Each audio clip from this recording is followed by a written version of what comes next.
I'm sorry, the end got messed up. Every time I go to share the stream to Rumble, it does that to me. It just cuts off the song. Anyway, yeah, never mind. Dave Murdos was just texting me. No show tonight? Well, we're a little late. Anyway, guys, welcome. Good morning, good afternoon, good evening, wherever you may be across this beautiful blue-green globe of ours. Welcome to Real News Live. This is a special Toxically Masculine Tuesday edition. I'm your host, Mike Barrett, in Las Vegas, Nevada. Joined, as I always am tonight. I'm drinking, by the way, a little Glenrennock scotch and some Dr. Pepper. Got my scotch and Dr. Pepper ready to go here. Gonna pour that sucker off. Joined, as I always am tonight, by the two of the three members of the usual crew.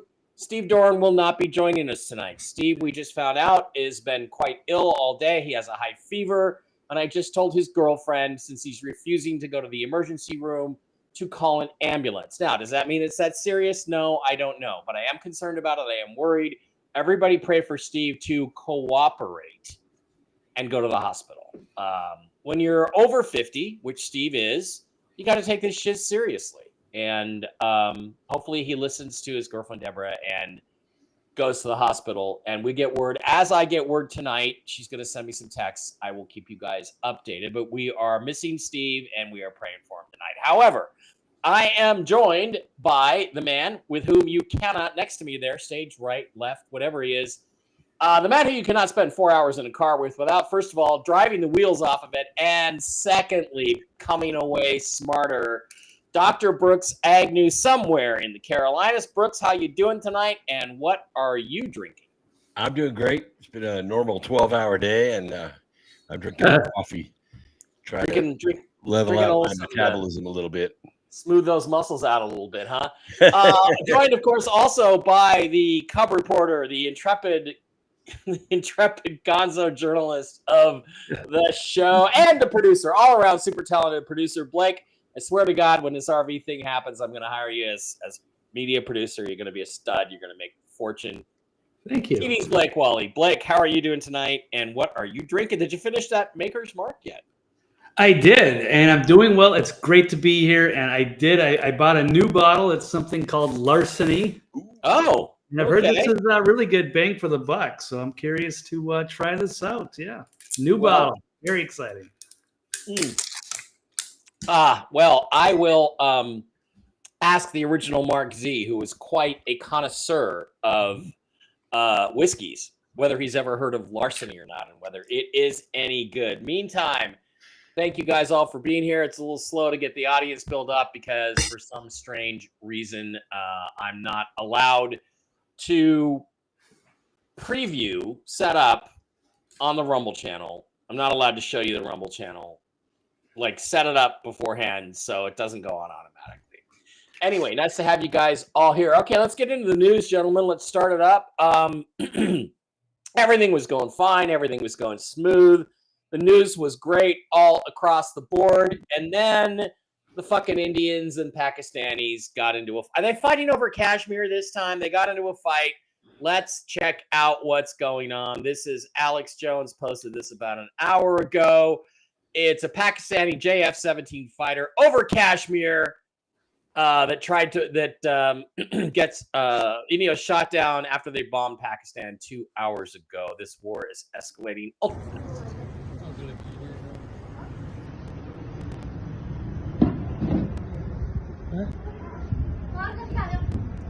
Yeah, it's going down.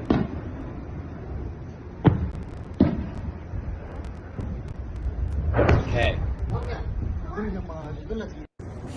So what apparently happened is that India and Pakistan have been pissed off at each other for, I don't know, generations.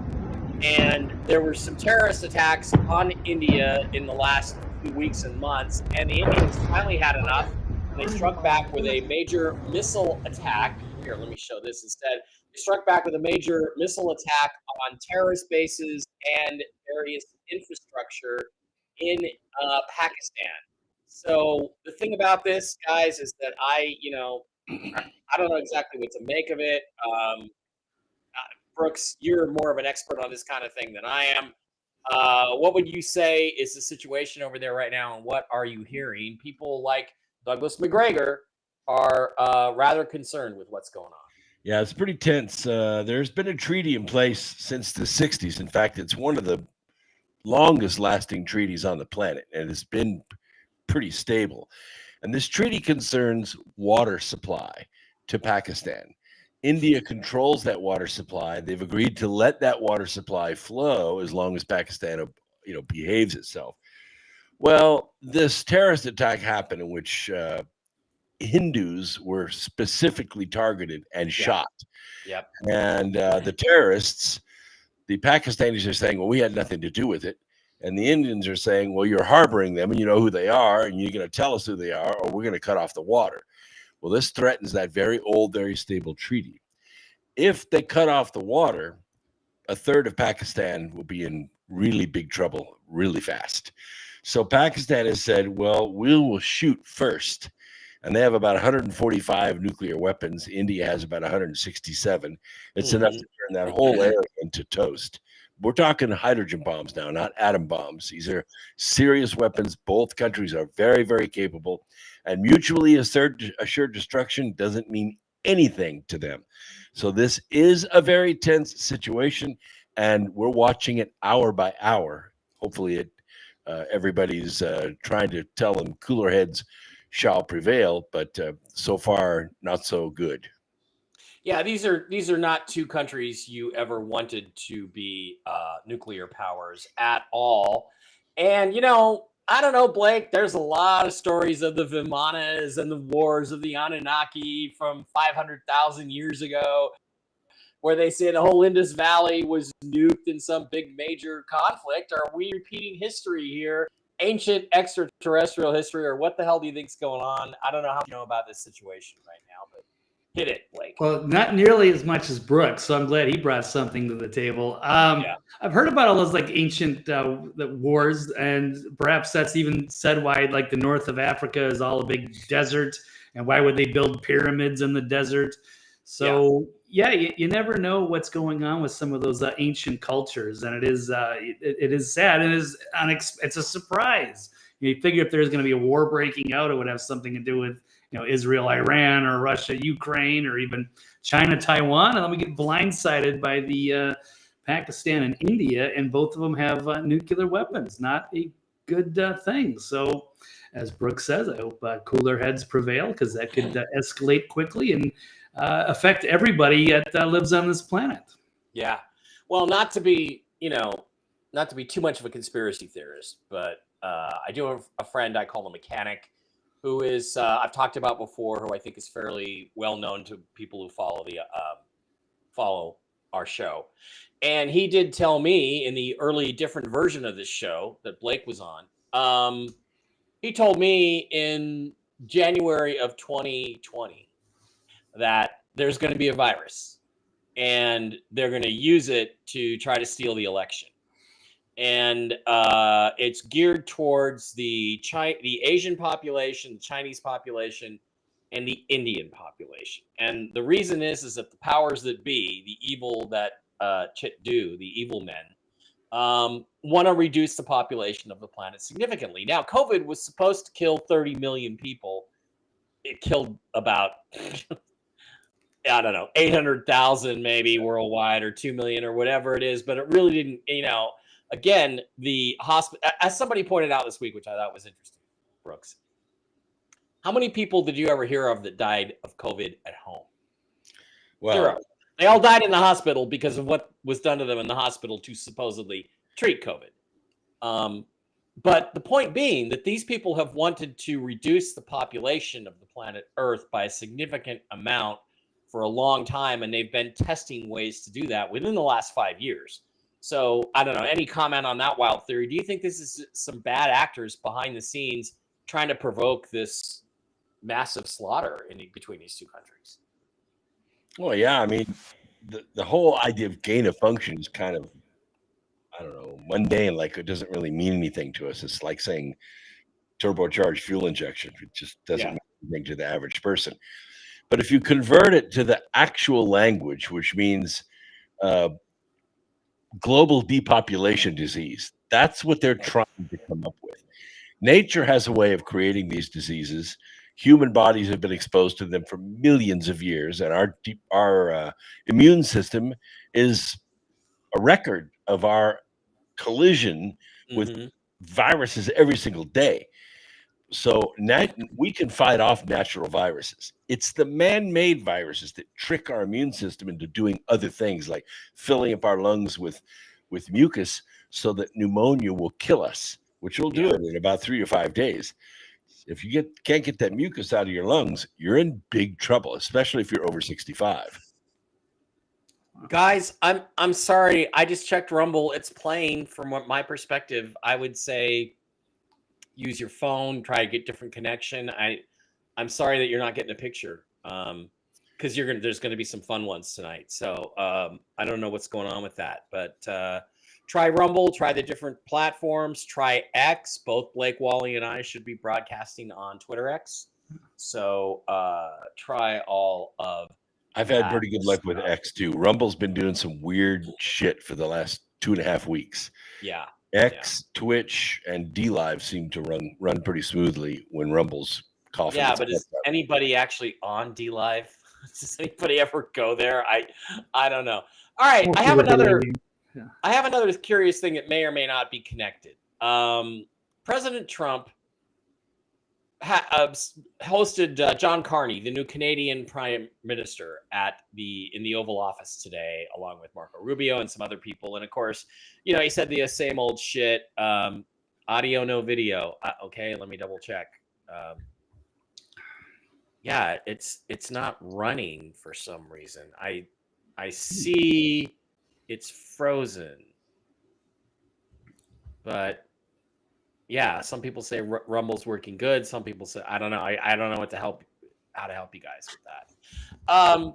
But he said, Canada is not for sale ever. Well, that's all relative because it may not be for sale right now, but as Trump kind of said, I've heard that before is what he basically said. I've heard that before. And here's the thing. We cut off your $238 billion in aid that you survive on from us. And guess what?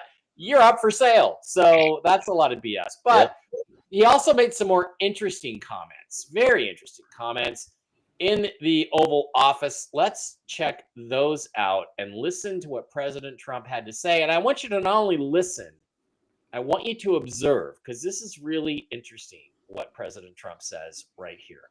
And we'll have maybe before we're going to, as you know, the Middle East, Saudi Arabia.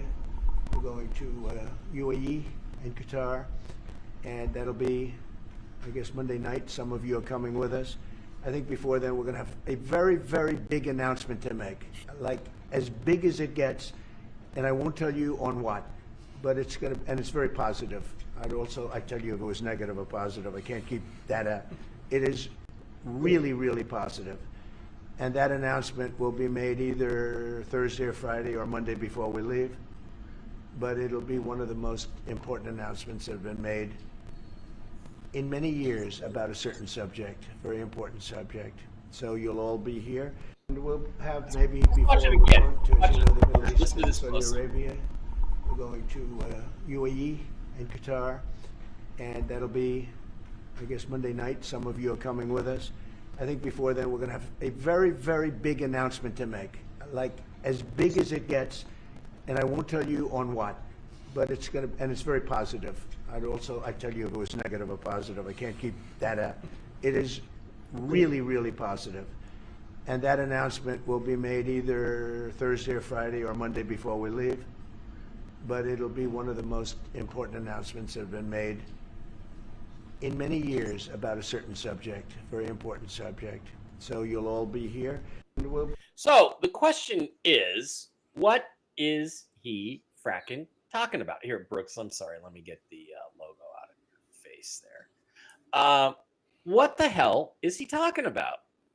Now, one of the things that was pointed out to me is that if you look behind him in this video, and I'm gonna go over here and I'm gonna fast forward a little bit. Notice on the right is an eagle with its head turned, and now that could be interpreted as an American eagle, but I'm also going to, for those of you who are fans of my other podcasts, I'm also going to point out that that same type of eagle appears on the flag of the nation of Iraq, with the head turned the same way, with the wings spread. Now, I'm a conspiracy theorist. I'm a crazy guy. I'm looking for this everywhere. I admit that. But basically, there's three things that come to mind. Something financial, some sort of peace agreement, like Ukraine and Russia come to a peace agreement of some kind, or some sort of trade agreement, which is also financial throughout the world. So what I thought I would do is kind of go around and I've got a rumor that came across my desk or came to my ears today about this particular event. But he is, when he says this, he usually follows through with it. And he said the announcement could be, I think he said today or tomorrow. I think he said tomorrow. I'm hearing a lot of interesting things about tomorrow. And then he said Friday or Monday before we leave for the Middle East. So it might have something to do with the Middle East, and Iraq is in the Middle East, so who knows. But I would like to get your thoughts and speculations. I'll start with you, Blake, on what you think he might be talking about. And have you heard anything in the next 4 or 5 days? And by the way, the reason I bring this up as story number 2 is because I wonder if the escalating war situation between Pakistan and India isn't designed to undermine whatever it is President Trump wants to announce. But Blake, you got any thoughts on what he might be talking about? Just the two that I think you've already mentioned, or at least one that either has something to do with Russia and Ukraine, which has been going on for a few years and would be very significant. And the other one is if there's a peace deal with Iran. That's one of the things that I have picked up from some of the people is that they're saying, this kind of ties together that they're working a deal directly with Iran and they're excluding Bibi Netanyahu. That's what I've heard, and that's upset him, and partly because of Michael Waltz, the security guy. He's out from the administration, Michael Waltz, because he was allegedly wanting to cozy up with Bibi on bombing Iran, so they pushed him out. I can't confirm any of that, but it is plausible. And it would fit. And if we had an arrangement with Iran, that would be great. Yeah, the Houthis basically kind of surrendered this week and said, no more bombing, Mr. Trump, no more bombing. And I don't know if that's a good Houthi accent, but an Iranian peace deal could be very significant, which would also have something to do with financial resets. Brooks, any thoughts on what this announcement might be about? Yes, I had some thoughts about it as soon as he said it, because I thought, well, it can't be anything recent because this is something that's been festering or people have been trying to do for a generation and not got it. He said for a long time. Yeah, this is a problem. So I don't think it's anything recent. So doing that, I went back and looked at some of the symbolism and what he's trying to say and how positive he's going to try to make it. And Trump is not the guy that's going to hang his hat on something really, really positive being political. He is going to hang his hat on it being financial. I honestly think it's the revaluation of the Iraqi dinar. I think that's what it is, because the United States owns enough dinar that once it hits the actual trading market again, we can actually pay off half the national debt with one check. Well, maybe even more than that. Brooks. So because we know what they say they hold in the sovereign wealth fund, we don't know what they really hold. So this pulls so many people out of the ditch and pumps so much capital into the market that Wall Street would become inconsequential at that point for a while. Yeah, or maybe 5 years. And people, certainly have been waiting on that for a long time. Well, the reason I say that Wall Street will become inconsequential is because Wall Street equals 401ks. Wall Street equals pension funds, retirements. This revaluation will pull so many millions of people out of the ditch that retirement accounts won't mean anything. That's what I mean when I say Wall Street will be inconsequential for about 5 years. Interesting. Well, I mean, I'm excited that you think that. I will pass on a rumor that I heard for those of you who are currency folks, and tune in tomorrow to Real News Live with Mike Barra. No Jen this week. She made it very clear she's still on vacation the rest of the week. But I was told that that Iraqi nationals have been returning to the country to exchange, and that they were done on April 30th, and that those who are no longer citizens but are dual citizens are getting paid in the next 3 days. So I heard that. So that's exciting from those of us that hold that. Deb says she heard it could be Epstein related. Don't think so. I don't think so, because Trump is. I agree with you, Brooks. Trump is only this solid when it's financial, because that's his area. That's what he really knows. That's right. But I heard another rumor that I'm going to share with you guys, which is also financial. Boy Dogs 2 says maybe he's going to finally open up Fort Knox. Well, let me tell you what I heard. I've heard they opened it up. There was quite a bit of gold missing.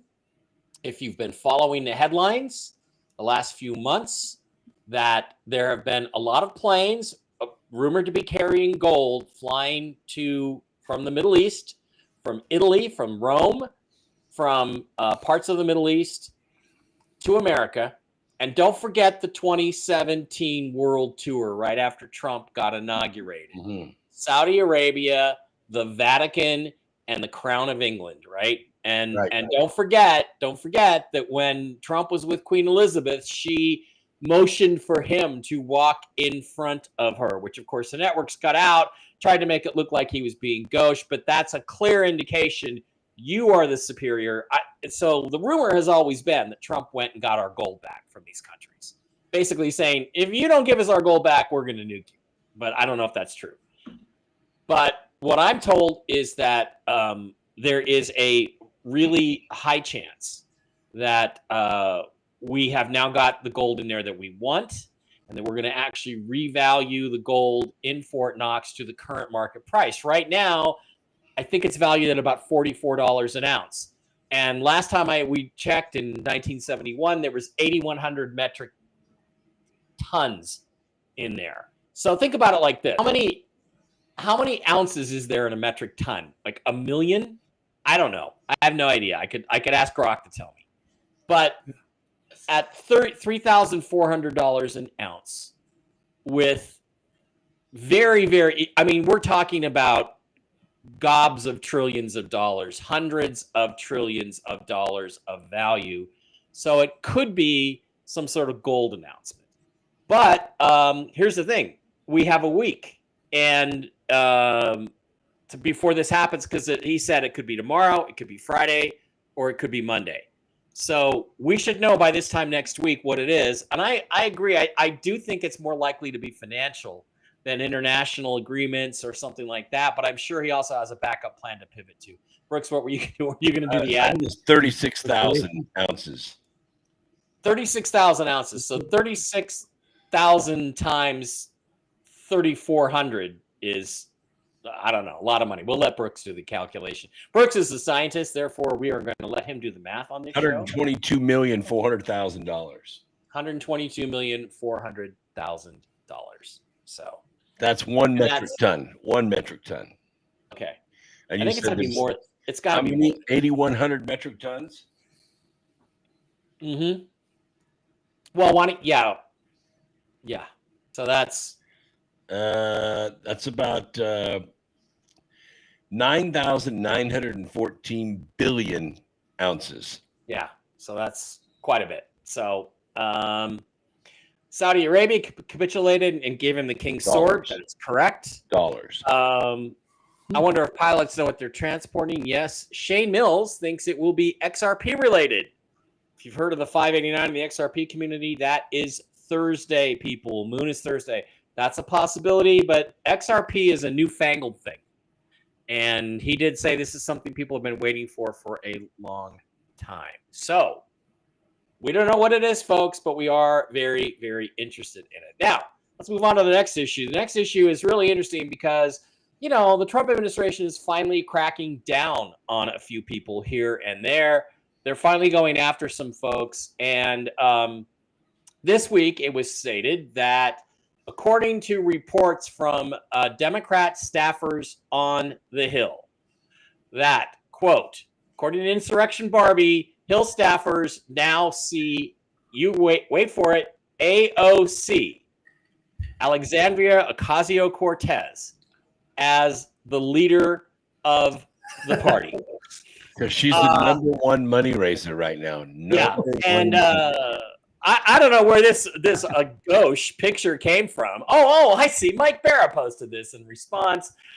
This is AOC at the Cabinet Doge board meeting trying to cut a deal with Donald Trump. It is Toxically. Well, I don't think that's her real butt. We don't know what her butt really looks like. It's wider than that. It's probably no. I think it's about right. I think it's pretty close.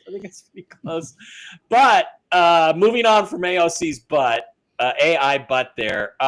Let's go down here a little bit. She went after Tom Homan just a day or so ago. Let's go down and listen to the report on the Laura Ingraham show of AOC going after Tom Homan and see what he has to say about it. When we first did one of these seminars, Tom Homan, then acting director of ICE, said that he was going to threaten to refer me to DOJ because I'm using my free speech rights in order to advise people of their constitutionally guaranteed protections, and he may want to do it again today. And to that I say, come for me. Tom. Come for me. I take pleasure. I can live in her mind rent-free every day. But we all know exactly what she's doing. Like I just said, she's educating the worst of the worst how to invade law enforcement. But the tables have now turned. She's educating people how to get prosecuted. Because you have a final order. It is illegal to not comply with that order. It's a crime to take steps to not comply with ICE removal orders or not comply with ICE actions take you in custody. You can't hinder your own removal that was ordered by the federal judge. I would like AOC to read Title 8, United States Code 1253, because it's starting tomorrow. Do you anticipate other arrests of other judges across the country who are pulling these shenanigans by sneaking them out the back, Jack? I think some sanctuary cities, you're going to see more judges make a very bad decision. I've said from day one, you cannot support ICE. You can support sanctuary cities all you want. But if you cross that line of impediment, which is a felony, if you cross that line of knowingly harboring, concealing illegal alien from ICE, that's a felony. We're going to ask the DOJ to prosecute. I'm not a prosecutor, but we're certainly going to ask for those prosecutions. You know, the Democrats said forever, no one's above the law. No one's above the law, but they want a different set of rules for illegal aliens. You said it in your monologue. The whole zero tolerance thing, right? They didn't want families separated when a parent was prosecuted. Kids can't go to jail with parents. But as a cop, when I started my career, I separated U.S. citizen families all the time when a U.S. citizen parent went to jail. U.S. citizen families are separated 1,000 times across this country every day. But they want a different set of rules for illegal aliens. And as far as removal of USC children, you're right. We sent 3 children with their mothers who requested their baby children go with them. If we didn't do it, then the story would be ISIS separating families again. That is exactly right. Boys Dog says AOC is a ditzy idiot. And Rick says AOC should have been in cuffs 2 weeks ago. Well, let me tell you something, okay? AOC, baby, sweetie, come to Vegas. I'll put you in cuffs, no problem. Brooks, what do you think about the AOC controversy? And do you think they're going to prosecute her? I think they should, honestly. I mean, you know, she's my girlfriend, but I do think they should go after her because she's broken the law pretty clearly. If they go after her now, she'll never be able to run for president because she'll be a convicted felon. The thing that you need to pay attention to here is that visitors to this country do not have constitutional rights. Mm-hmm. Illegal visitors to this country have less than constitutional rights. You don't have the right to sue anybody in court. You don't have the right to own property. You don't have the right to sign a contract. None of that. You do not have those rights in this country. The Constitution is only there to protect American citizens, not foreigners. Well, what do you say about I got into this exact argument with some people actually over on my Seahawk Boy Mike Barra, my sports account, which I don't like to do politics over there. I prefer to keep it on my Twitter X, Mike Barra 333, capital N, capital B 333, Mike Barra 333. I like to keep those arguments over there, but I had the exact same argument. This guy goes out, he goes, well, it says the 12th Amendment or the 4th Amendment, whatever it is, says, no person shall be denied due process of law. And I'm like, they already had due process. They're illegal aliens.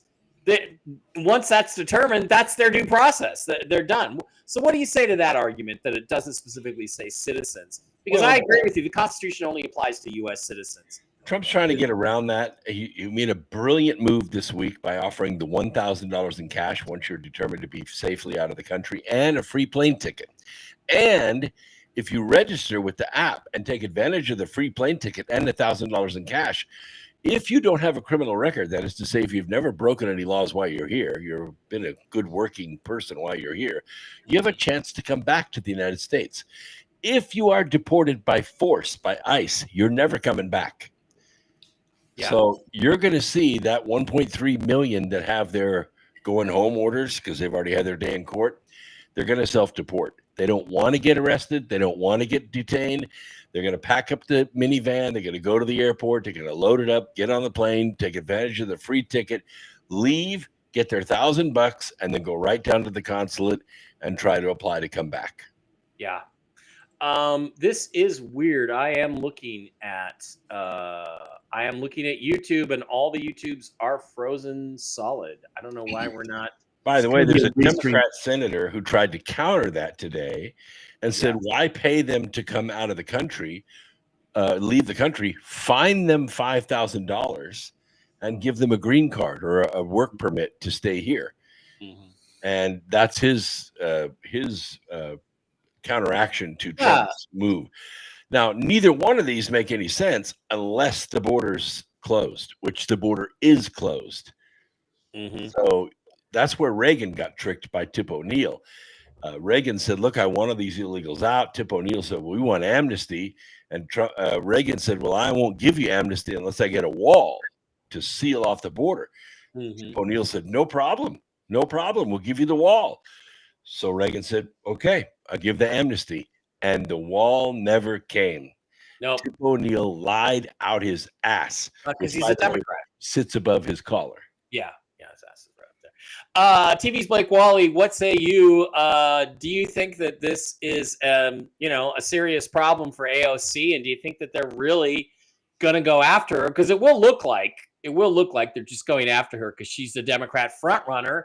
That's possibly why they're trying to make her out to be the Democrat frontrunner, even though God knows why anybody would vote for her at all. Yeah, I don't understand that at all. And I remember, Sarah Palin took a lot of shit over the years for being crazy and dumb. But, she's a genius compared to AOC. And now the Democrats are lining up behind her. I don't understand how they could possibly resonate with any of her messaging. I can see how she might be appealing to some of the younger people, but I can't wrap my head around the fact that she could possibly be a front runner, and that they've set this, this new standard with the illegal immigrants when we have so many problems here, so many people suffering here that Democrats are supposed to be, for the working people, and yet prioritizing people that are not even from this country. So this is a very strange battle that they're waging, and I just don't understand. There's just no common sense with the liberals anymore. So right. Oh, it makes common sense. This is chapter 5 in the Clinton Manual for Self-Enrichment. It's called immunity. If you're running for office, they can't arrest you. It's seen as political retribution. You can do any fucking thing you want as long as you're running for office. That is really interesting. So maybe that's what it is. But, again, I don't see AOC as a primary target of this thing, at least not for me. There are a lot of other people who are a lot worse than her that I'd rather take down. But seems like she's provoking it, which is what I think is interesting. So she may yet have to let her be the titular head of the DNC. Did I say tit? I did say titular. You did say let her be the titular head of the DNC. Right. I love it. she may yet have to do that lap dance on top of the table at the Doge meeting to get out of this problem. All right, let's flip to something a little bit more interesting. Well, maybe not even more interesting, but Masculine Tuesday. There is a nomination for the U.S. Attorney for the District of Columbia, which is on the board. It's a gentleman named Ed Martin, who is a full-on MAGA, by-the-law Republican, and the Democrats and the media are doing everything they can to stop him, and they're being joined by the Rhino Republicans. Why? Because this guy is going to go scorched earth on Washington, D.C., and everyone who has committed a crime is going to go down for it. And get this, some Republicans, like Tom Tillis, are already coming out and saying they're not going to support him. They're not going to vote for him. And guess what?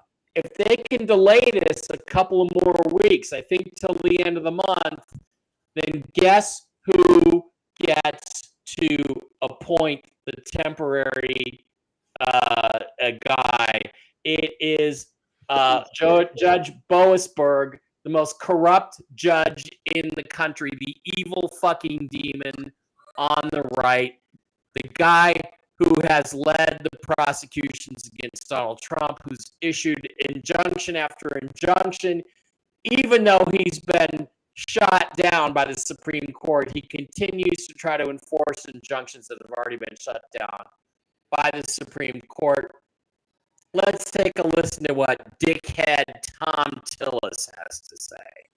It sounds like your concerns were not of the... But let me be very clear, though. Mr. Martin did a good job of explaining the one area that I think he's probably right, that there were some people that were over-prosecuted. But there were some, 200 or 300 of them, that should have never gotten a pardon, and he agreed with that. But the disagreement there had more to do. If Mr. Martin were being put forth, I'd probably support him, but not in this district. When you say he's not being advanced to the markup, was he operating under that understanding that he's not being advanced through to a markup? I think Mr. Martin, I'm sure they're looking through it. I mean, be clear, some of the deadline has to do with the length of time he can operate as acting, and the administration can work through that if they want to have more time and potentially work them through. But at this point, I've indicated to the White House I wouldn't support his nomination. As Trump called you. It sounds like you're... Okay, so this dickbag is trying to scuttle the nomination. Why? Because of January 6th. Well, what's so important about January 6th? It will expose the entire deep state apparatus, everyone that was involved in putting on the fake insurrection. But guess what? Come to the rescue. Steve Bannon says, hey, you know what? It's not going to fucking matter what they do.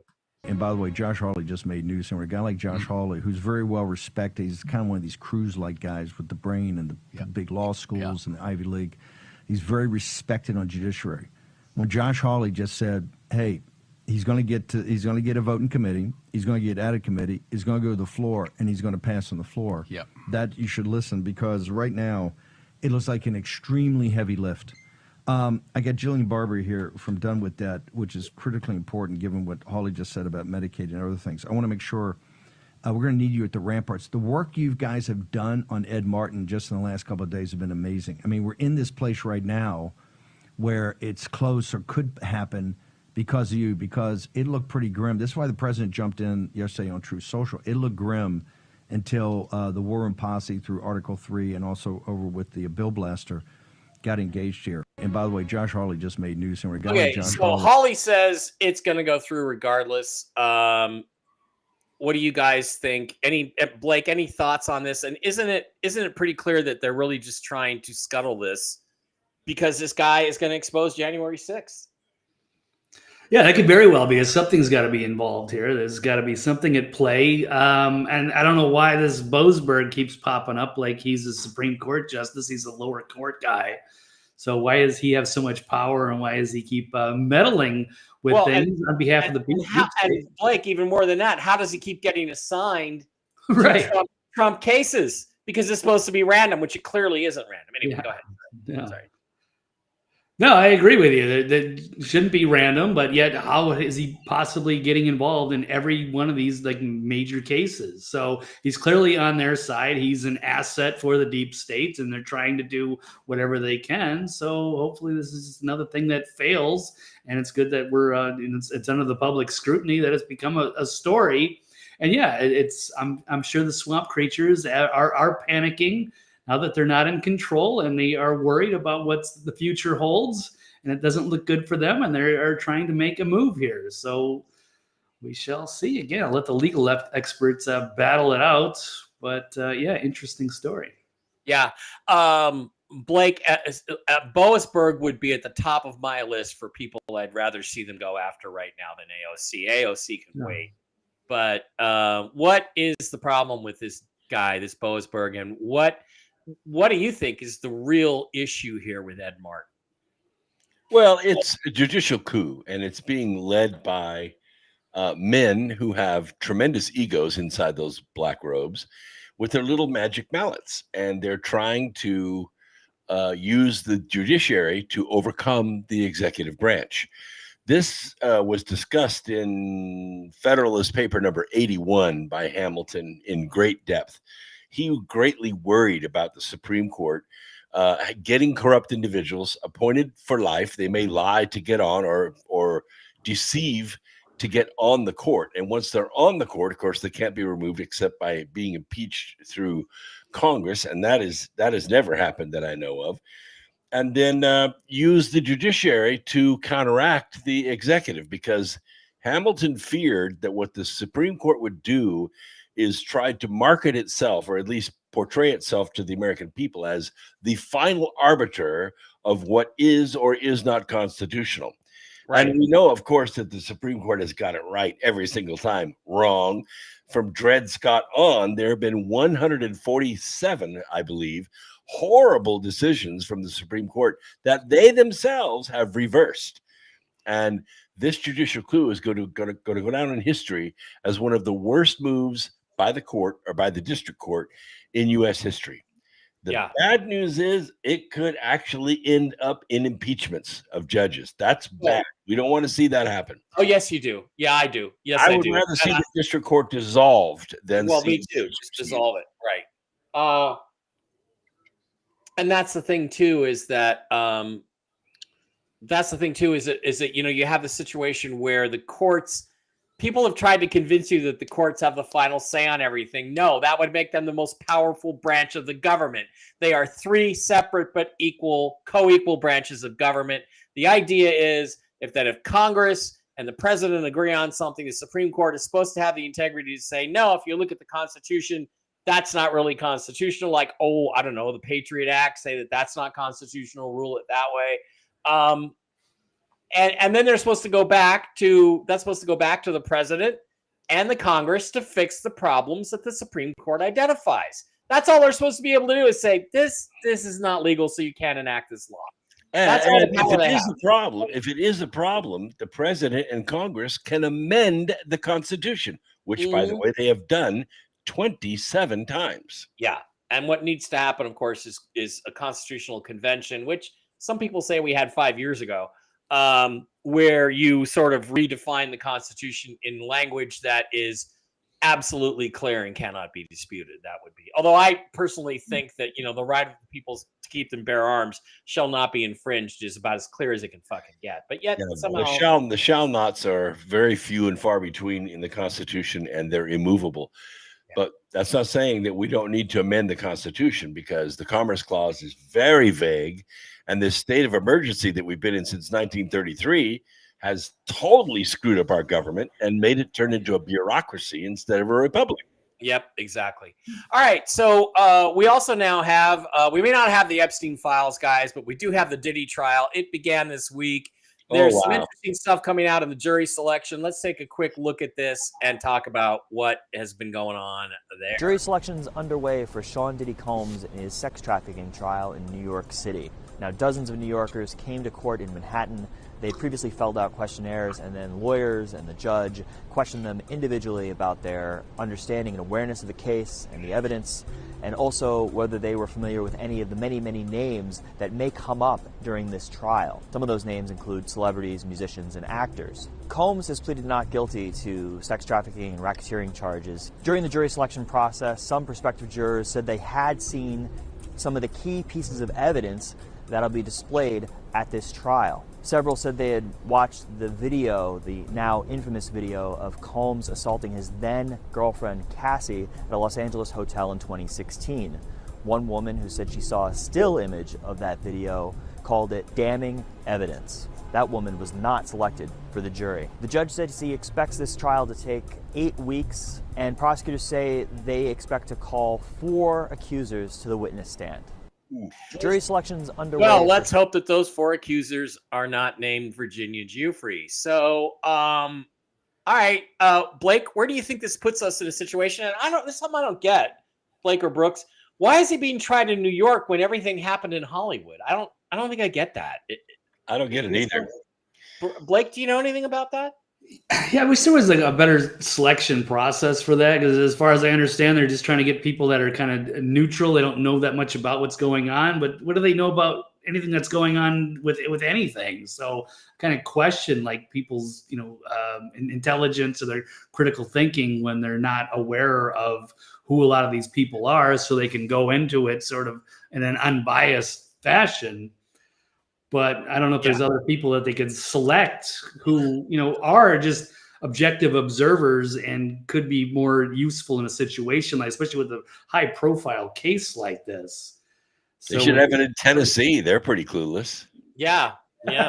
Maybe you could be on the jury, Blake, and be famous. Yeah, I hope so. Most clueless guy in the jury. That's my goal. Brooks, well, I know who P. Diddy is, or Puff Daddy, or whatever the fuck his name used to be. Yeah.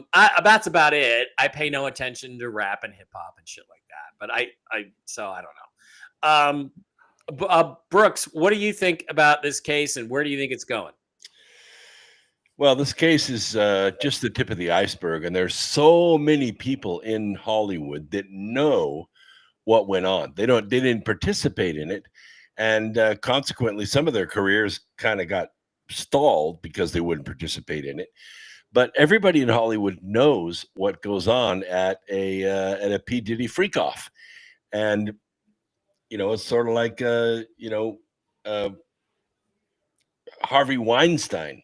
You don't go see him privately in the office unless you want an Oscar-winning role in a play and you're willing to take your clothes off to get it. A lot of actresses were not willing to do that. They didn't get the parts. So they know what the process is. And quite frankly, half of Hollywood is shocked that P. Diddy's actually going to trial. They thought he'd be dead by now. Yeah. And there are some people being named. Michael B. Jordan, who I fucking hate anyway, and Mike Myers.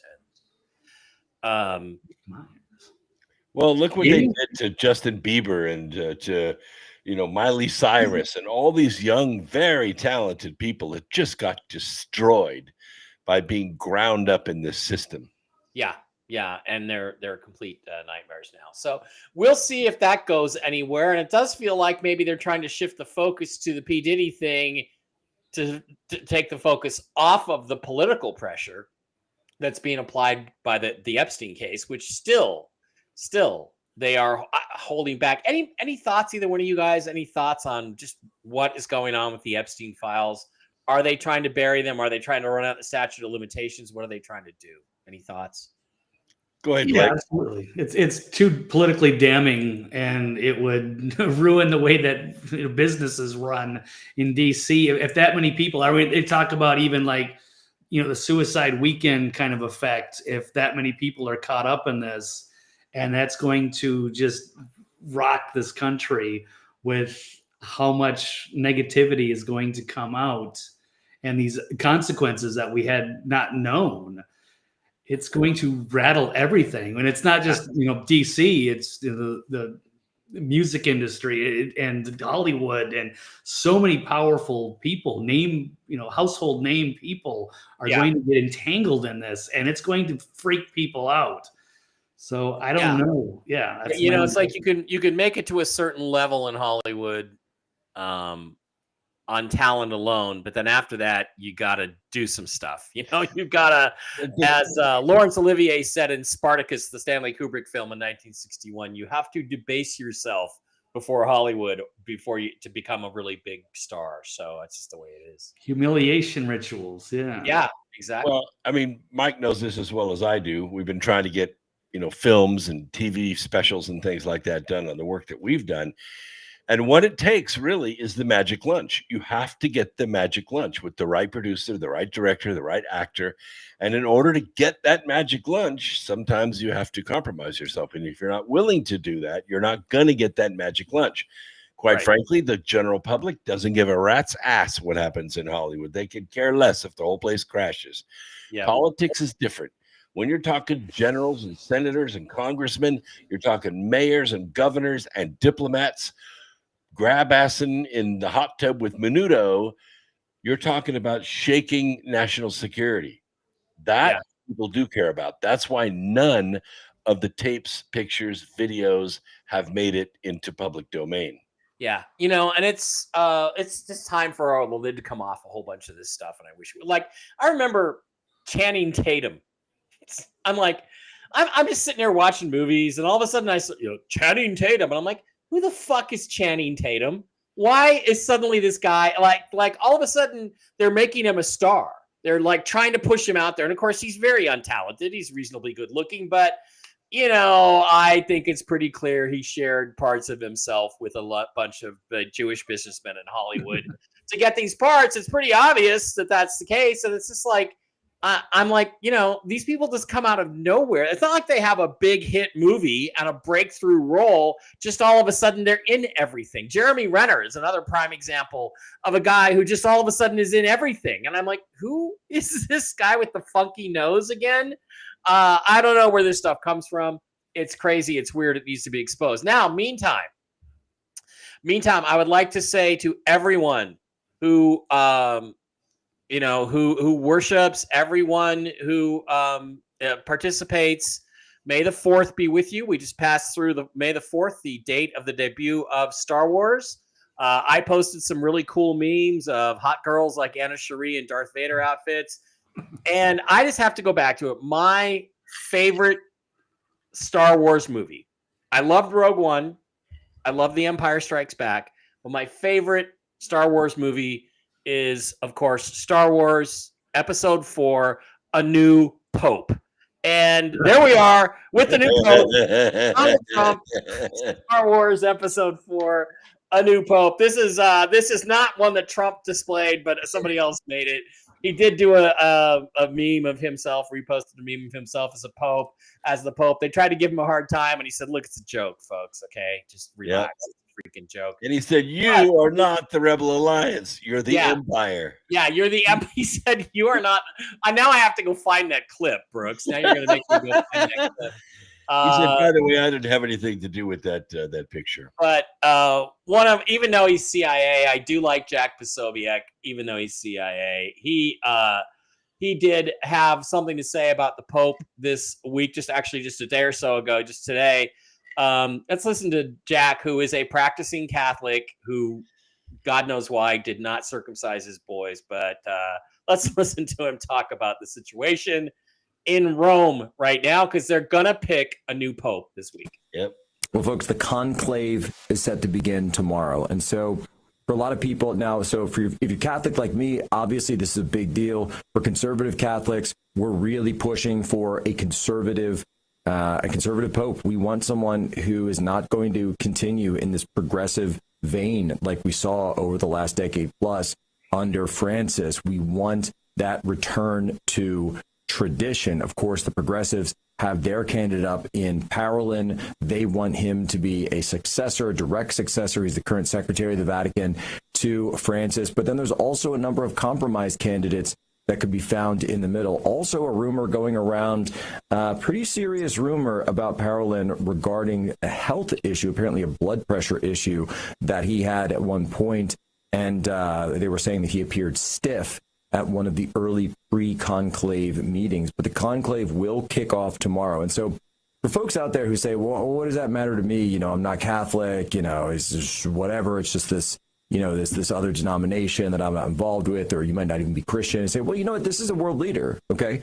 This is someone that is going to have a huge impact over billions of people, I think 1.5 billion people in the world. So they matter, and this will have an effect on you, whether you're Catholic or not. And that's an absolutely great point, I think, by Posobiec. And Brooks, you know, tell us again, he just did, why this is important and why it's important to have a conservative pope. I think if the Catholic Church is going to have any future, they have to go back to the future and start up again. Well, because a conservative pope would do away with DEI, would do away with transsexuals being elevated. I mean, they've always been there. Men dressing in women's clothing have been there since the dawn of time.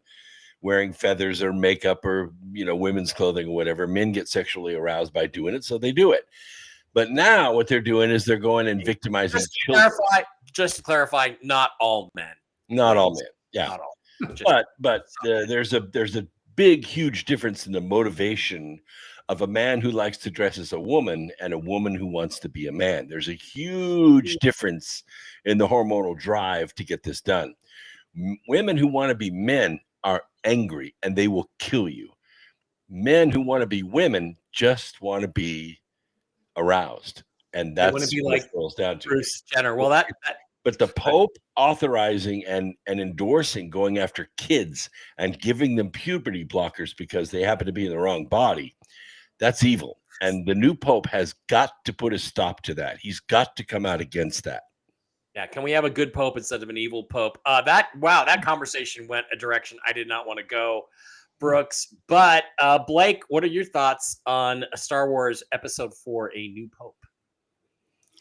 Well, that's a great meme. I love the AI. I'm not a religious guy, but I did go to Catholic school. I was baptized Catholic. I'm probably more spiritual, but not religious. I am a huge fan of I hope Jesus is real. I hope he comes back. I'm a huge fan, but I would say that I don't think he would be a fan of the Catholic Church or the Pope or the country of Israel. So I think that would be kind of a rude awakening for people if he did come back. However, the Pope is still an influential and powerful position. So it would be good to have somebody on there who is more tied in with traditional values, I would say. Yeah, I would have to agree with you on that. And guys, again, just to share a few more of the fun memes.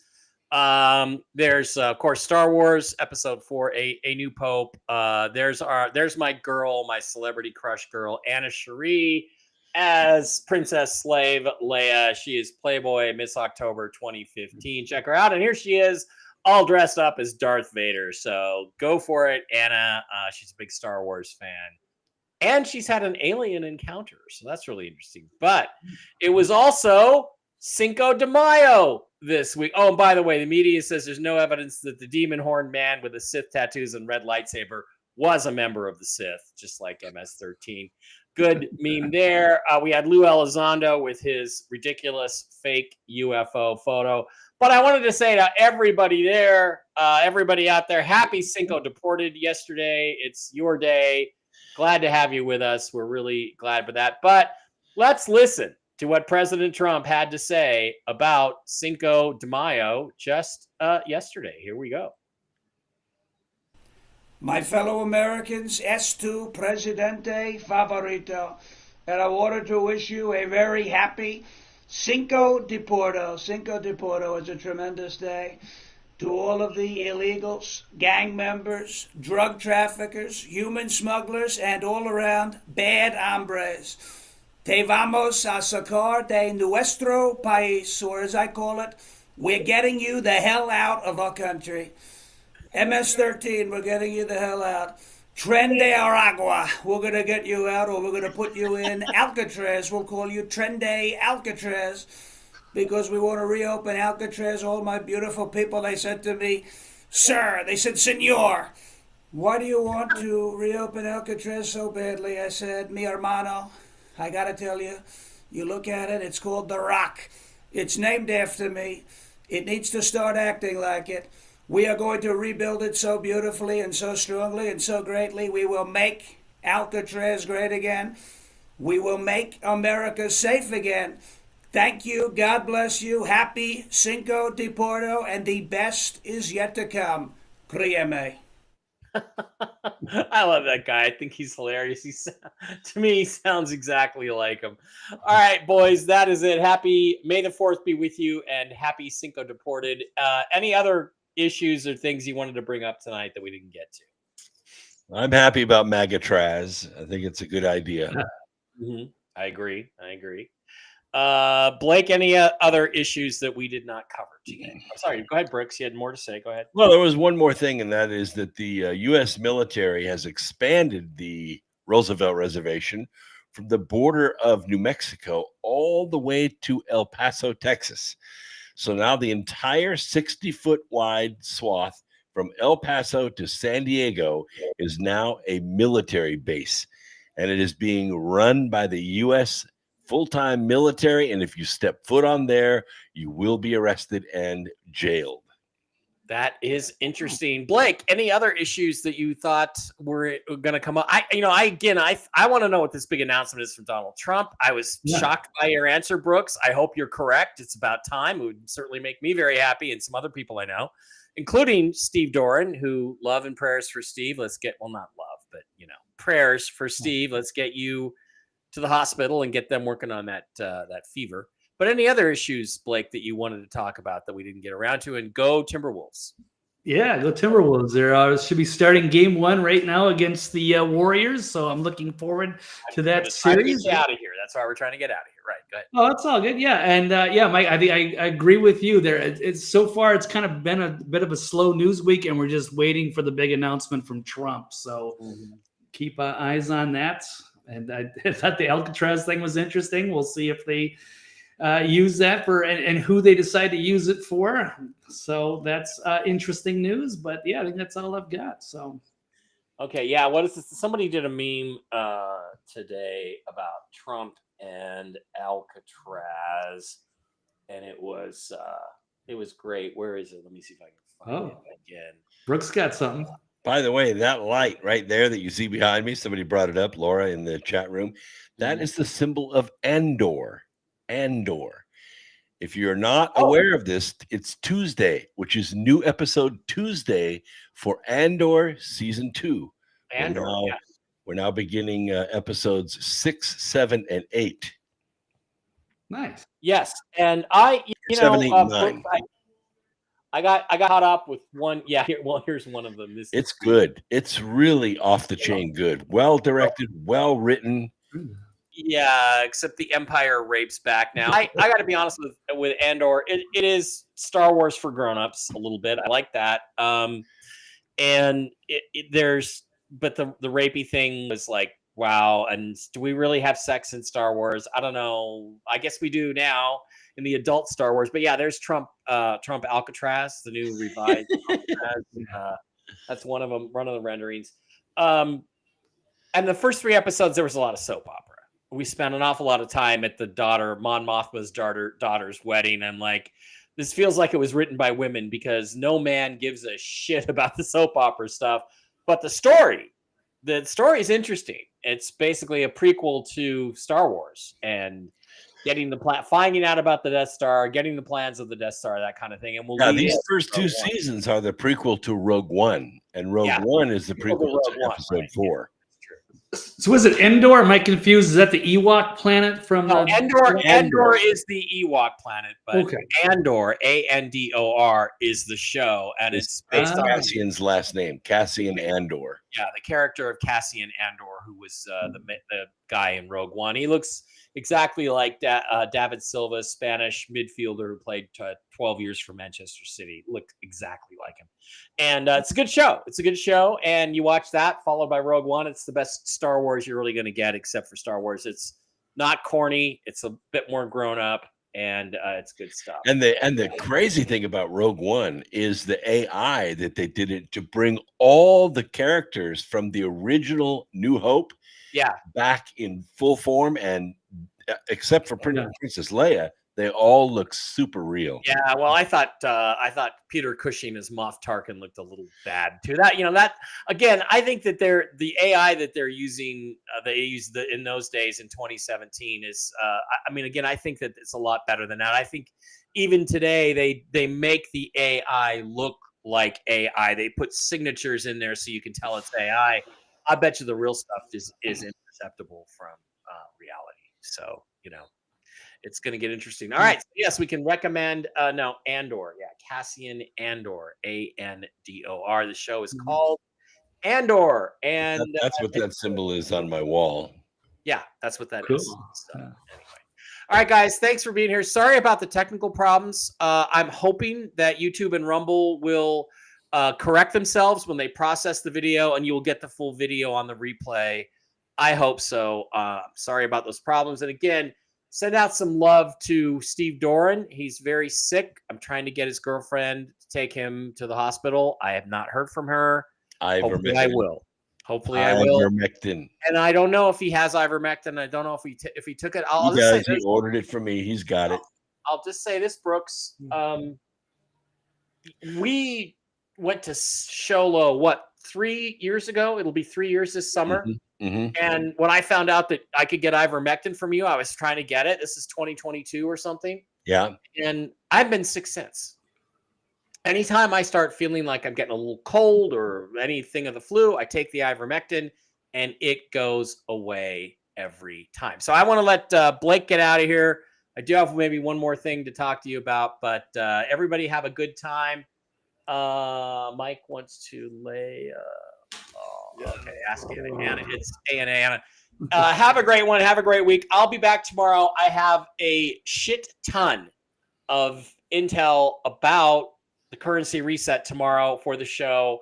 Tell the Truth Wednesday. Tell the Truth Wednesday on Real News Live. I'll be doing it solo because Jen's still on vacation. But if you're interested in that subject, tune in because I have a lot of things to tell you, a lot of things I've been cleared to tell you, and it may even be irrelevant. I may not even need to tell you any intel because we may be in the middle of it. It's possible. We'll see. Thanks for being here. Love you guys. I'll see you tomorrow and also on Whiskey and Whiskey.